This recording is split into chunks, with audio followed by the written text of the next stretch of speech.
If you're watching this right now, there's something different about you. And I'm not talking about the usual "you're special" talk that everyone throws around. I'm talking about something real. Something you probably felt your entire life, but could never put into words. Subscribe to the channel now, and let's show everyone the real power. You see things others don't. Not with your eyes, but with something deeper. While everyone else is caught up in the surface of life, you're seeing the patterns underneath, the connections, the truth that's hiding in plain sight. And here's the thing nobody tells you about being chosen. It's not about being better than anyone else. It's about carrying a weight that most people will never understand. It's about knowing things before they happen, feeling things before they arrive, seeing the world in a way that makes you question if you're crazy or if everyone else is just asleep. But you're not crazy. You just woke up earlier than most. Let me tell you a story about someone just like you. Someone who spent years thinking they were broken, only to discover they were actually awakening. His name was David. Just an ordinary guy living an ordinary life. Or at least that's what he thought. He worked at a bookstore in a small town. Nothing exciting, nothing special, just stacking books, helping customers, going home to his tiny apartment every night. But David had this thing that happened to him since he was a kid. He'd get these feelings, strong feelings about people, about situations, about things that were about to happen. Like the time he was 8 years old and refused to get in the car with his family for a road trip. He couldn't explain why. He just felt this overwhelming sense of dread. His parents got angry, called him dramatic, but he wouldn't budge. They ended up leaving without him, and on that drive, they got into an accident. Nobody died, but the car was totaled. If David had been in the back seat where he usually sat, he would have been seriously injured. His mom never forgot that, but she never talked about it either. It scared her too much. As David grew up, these moments kept happening. He'd think about an old friend he hadn't spoken to in years, and they'd call him that same day. He'd dream about specific conversations, and then have those exact conversations the next week. He'd walk into a room and immediately know the energy between people, who was lying, who was hurting, who was pretending. But here's what made David's life hard. He thought something was wrong with him, because when he'd try to tell people about these experiences, they'd look at him like he was making things up. They'd change the subject. They'd laugh it off. Some people would even get uncomfortable and distance themselves from him. So David learned to stay quiet. He learned to pretend he was normal. He learned to ignore the voice inside him that was trying to guide him. And that's when his life fell apart. He started making decisions based on what made sense logically rather than what felt right. He dated a woman everyone told him was perfect for him, even though something in his gut screamed no. He stayed at jobs that looked good on paper, but drained his soul. He surrounded himself with people who seemed successful, but left him feeling empty. David was living someone else's life. And the more he ignored his inner knowing, the more lost he became. Depression hit him hard in his late 20s. He'd wake up feeling like he was suffocating, like he was trapped in a reality that wasn't meant for him. He couldn't understand why life felt so heavy when he was doing everything right according to society. One night, at his lowest point, David had a dream, but it wasn't like his usual dreams. This one felt more real than waking life. He was standing in a massive library, not the bookstore where he worked, but something ancient. The shelves stretched up forever, disappearing into darkness above. And standing in front of him was an old man with eyes that seemed to contain entire galaxies. The old man didn't speak out loud, but David heard him clearly in his mind. You've been running from yourself. You think you're supposed to be like them, but you were never meant to fit in. You were meant to see what they cannot see, to know what they cannot know, to be what they cannot be. David tried to ask who the man was, but before he could speak, the old man touched his forehead, and in that instant, David saw everything. His entire life played out in front of him. Every moment he'd ignored his intuition. Every time he dismissed his visions. Every decision he'd made from fear instead of knowing. But he also saw something else. He saw what his life could be if he stopped running, if he embraced what he really was. And it was beautiful. Terrifying, but beautiful. He woke up with tears streaming down his face. And for the first time in years, he felt alive. That morning, David quit his job. Not because he had another one lined up. Not because it made financial sense. But because staying there one more day felt like dying slowly. His girlfriend thought he'd lost his mind. His parents were furious.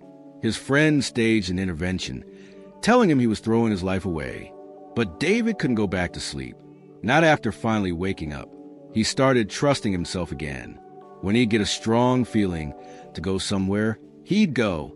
When he'd feel pulled toward certain people, he'd follow that pull. When opportunities showed up that made no logical sense but felt right, he'd say yes. And that's when things started happening. He met a woman at a coffee shop, not because he was looking for someone, but because something told him to sit at that specific table at that specific time. They started talking, and it turned out she ran a publishing company. They connected instantly. Within weeks, she offered him a job that paid twice what he was making before, doing work he actually loved. He started having more vivid dreams that would show him things before they happened. He'd see someone's face and then meet them days later. He'd dream about places he'd never been and then end up there unexpectedly. But the biggest change was how he felt. The depression lifted. The heaviness disappeared. He felt aligned with something bigger than himself, like he was finally playing the role he was meant to play. Now here's what David realized, and this is important. Pay attention to this part. He wasn't special because he had abilities others didn't have. He was special because he finally stopped pretending he didn't have them. See, that's the thing about being chosen. It's not that you have something nobody else has. It's that you're willing to acknowledge what's there.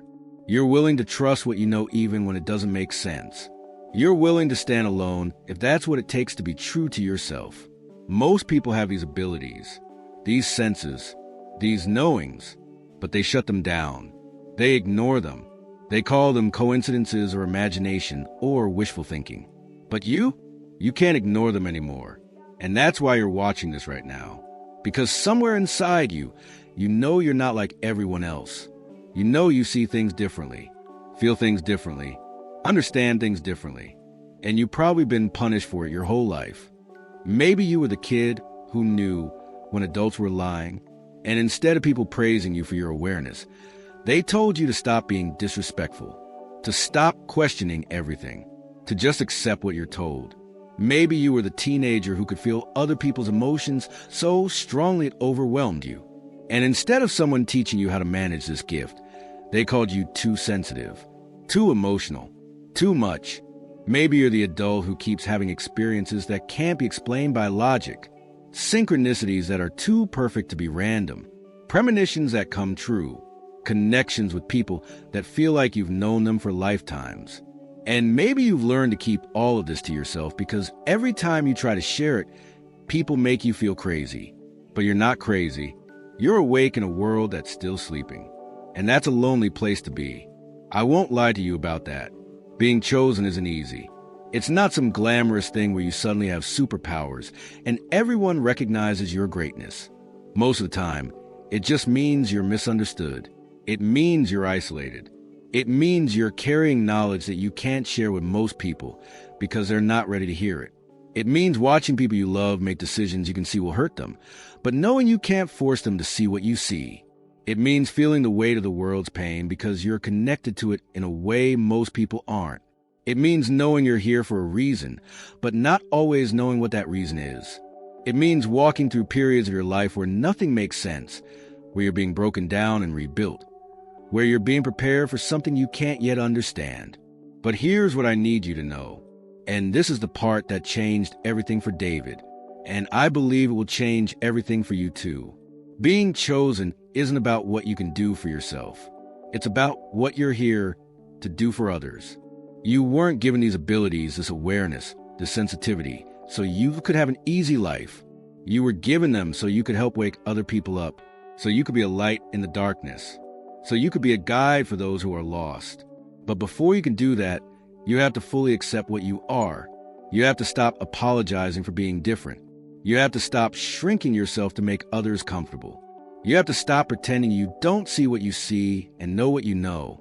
David spent 2 years working with that publishing company. And during those 2 years, something shifted in him. He stopped questioning his abilities and started developing them. He started meditating, journaling, paying attention to his dreams, following his intuition even when it led him to uncomfortable places. And the more he trusted himself, the stronger his abilities became. He started being able to read people with scary accuracy, not in a manipulative way, but in a way that helped him understand what they needed, what they were hiding from, what they were afraid to face. People started coming to him for advice, not because he advertised himself as some guru or coach, but because there was something about being around him that made people feel safe, like they could finally be honest, like they could finally see themselves clearly. One day, a young woman came into the publishing house. She was there to pitch a book idea, but the moment David saw her, he felt it, that same feeling he used to get as a kid, that knowing. He could see she was drowning. On the surface, she looked fine, successful, put together, but underneath, she was screaming for help. After her pitch meeting, David did something he'd never done before. He asked if he could talk to her privately. She agreed, probably thinking it was about the book. But instead, David said something that came from somewhere beyond his conscious mind. He said, "I don't know if this will make sense to you, but I need to tell you something. You're standing at the edge of a decision that will change your entire life. And the choice you're about to make, the one that seems safe, the one that makes sense to everyone around you, is going to destroy you. I can see it, and I know you can feel it too." The woman's eyes filled with tears, because she knew exactly what he was talking about. She was about to marry someone she didn't love, because it was the right thing to do, because everyone expected it, because she didn't want to disappoint people. But she'd been having dreams where she saw herself standing at a crossroads. And every time she chose the safe path, she'd wake up feeling like she couldn't breathe. David's words gave her permission to trust what she already knew, to honor what she was feeling, to choose truth over comfort. She called off the wedding. Her family was devastated. Her friends thought she'd ruined her life. But 6 months later, she sent David a message. She'd never been happier. She'd never felt more alive. She'd finally started living her own life instead of the life everyone else wanted for her. And that's when David understood his purpose. He wasn't here to be normal. He wasn't here to fit in. He was here to help other people wake up to their own truth. But here's the thing, and this is crucial. David couldn't have helped that woman if he hadn't first done the work on himself, if he hadn't first accepted his own gifts, if he hadn't first chosen to trust himself even when the whole world was telling him he was wrong. You can't guide others through the darkness if you're still running from your own light. So let me ask you something, and be honest with yourself. How much of your life are you still living for other people? How many decisions are you making based on fear of what others will think? How often are you ignoring that voice inside you that's trying to guide you toward your truth? Because here's what I've learned. And this comes from watching people like David, from watching people like you, from watching everyone who's ever felt like they were chosen for something bigger. The universe doesn't stop calling you. It doesn't give up on you, but it will keep putting you in situations that force you to choose between comfort and truth, between fitting in and standing out, between living small and living fully. And every time you choose fear over trust, every time you choose other people's expectations over your own knowing, you dim your light a little bit more. You disconnect from your purpose a little bit more. You move further away from who you're meant to be. But the beautiful thing, it's never too late to choose differently. It's never too late to start trusting yourself again. It's never too late to step into who you really are. David is now in his 40s. He ended up leaving the publishing company and starting his own practice as a spiritual counselor. Not because he has all the answers, but because he learned to trust the answers that come through him. He helps people who are going through what he went through, people who feel different, who see things others don't, who know they're here for something more, but don't know what that something is. And every single person who comes to him has the same story. They spent years thinking they were broken, years trying to fix themselves, years trying to be normal, until they finally realized that what they thought was wrong with them was actually what was right with them. That's what being chosen really means. It means you were given a gift that the world needs, but it's wrapped in a package that makes you uncomfortable. It makes you stand out. It makes you weird. It makes you different. And you have a choice. You can spend your whole life trying to hide that gift, trying to fit in, trying to be like everyone else. Or you can unwrap it, embrace it, use it. But I'm not going to lie to you. The path of the chosen one is not easy. It's actually one of the hardest paths you can walk, because it requires you to trust yourself more than you trust the external world. It requires you to believe in things you can't prove. It requires you to stand alone when everyone else is standing together. There will be times when you question everything, when you wonder if you're delusional, when you think maybe everyone else is right, and you're just crazy. There will be times when you're tempted to go back to sleep, to forget what you know, to pretend you're normal. And there will be times when the weight of your sensitivity, your awareness, your knowing feels like too much to carry. But here's what I need you to remember. In those dark moments, in those times when you want to give up, in those moments when you feel completely alone, you're not alone. There are others like you, walking the same path, carrying the same weight, seeing the same things. And every single one of them had to make the same choice you're making right now. To trust or to doubt, to embrace or to hide, to step forward or to step back. The ones who made it through, the ones who are now living in their purpose, they all have one thing in common. They chose truth over comfort. They chose themselves over approval. They chose their path over the easy road. And I'm not saying you need to quit your job tomorrow like David did. I'm not saying you need to completely blow up your life. Sometimes the transformation is quiet. Sometimes it's just about making different choices in small moments. It's about trusting that feeling in your gut when something doesn't sit right. It's about honoring your intuition, even when it doesn't make logical sense. It's about being honest about what you see and feel instead of pretending you don't see and feel it. It's about surrounding yourself with people who don't make you feel crazy for being who you are. It's about removing yourself from situations that require you to dim your light.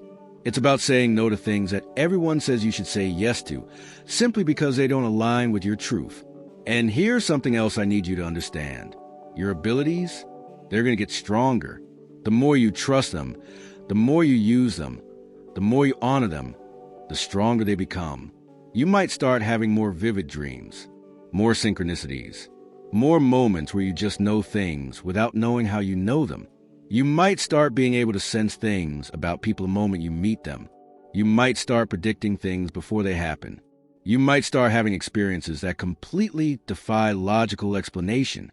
And that's going to be scary sometimes. Because the more you step into your power, the more you realize how different you really are. The more you realize you can't go back to pretending you're normal. But it's also going to be incredible, because you'll finally be living in alignment with who you truly are. You'll finally be using the gifts you were given. You'll finally be fulfilling the purpose you were born to fulfill. Now, let me tell you about what happened to David recently, because this brings everything full circle. A few months ago, he got a call from his old girlfriend, the one who thought he was crazy for quitting his job, the one who left him when he started trusting himself. She was crying. Her life had fallen apart. She'd married someone else, had kids, built a life that looked perfect on the outside, but she was miserable, completely and utterly miserable. She said to David, "You tried to tell me years ago, you tried to tell me I was living a lie, but I wasn't ready to hear it. I thought you were the one who was lost, but it was me. It was always me." And David could have been angry. He could have said, "I told you so." He could have reminded her of how she treated him when he was at his lowest. But instead, he just listened, because that's what chosen ones do. They hold space for people who are finally ready to wake up. They don't judge. They don't punish. They just guide. He told her the same thing that old man in his dream told him years ago. You were never meant to fit in. You were just afraid to stand out. But it's not too late. It's never too late to choose truth. And that's the message I want to leave you with. If you've made it this far in this video, it's because something in you resonates with this story. Something in you recognizes yourself in David's journey. Maybe you're at the beginning of your awakening.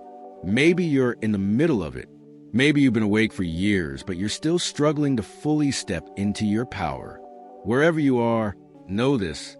You are exactly where you're meant to be.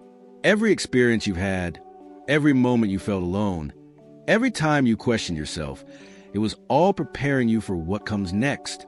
You are chosen, not because you're better than anyone else, but because you said yes to something before you came here. You said yes to seeing what others don't see. You said yes to carrying what others can't carry. You said yes to being different. And now it's time to honor that yes. It's time to stop apologizing for who you are. It's time to stop dimming your light. It's time to stop pretending you're normal. Because the world doesn't need more normal people. The world needs people like you. People who see clearly. People who feel deeply. People who know things without being told. People who are brave enough to trust themselves even when everyone else thinks they're crazy. You are the one who saw it. You are the one who understood it. You are the one who's been chosen to carry it forward. So what are you going to do with that? Are you going to keep hiding? Or are you finally ready to step into who you really are? The choice is yours. It always has been. But the universe is waiting. Your purpose is waiting. The people who need what only you can give them, they're waiting. Stop waiting to be ready. Stop waiting for permission. Stop waiting for the perfect moment. This is the moment, right now, and you are ready. You've always been ready. You just needed to remember. Subscribe if this spoke to you.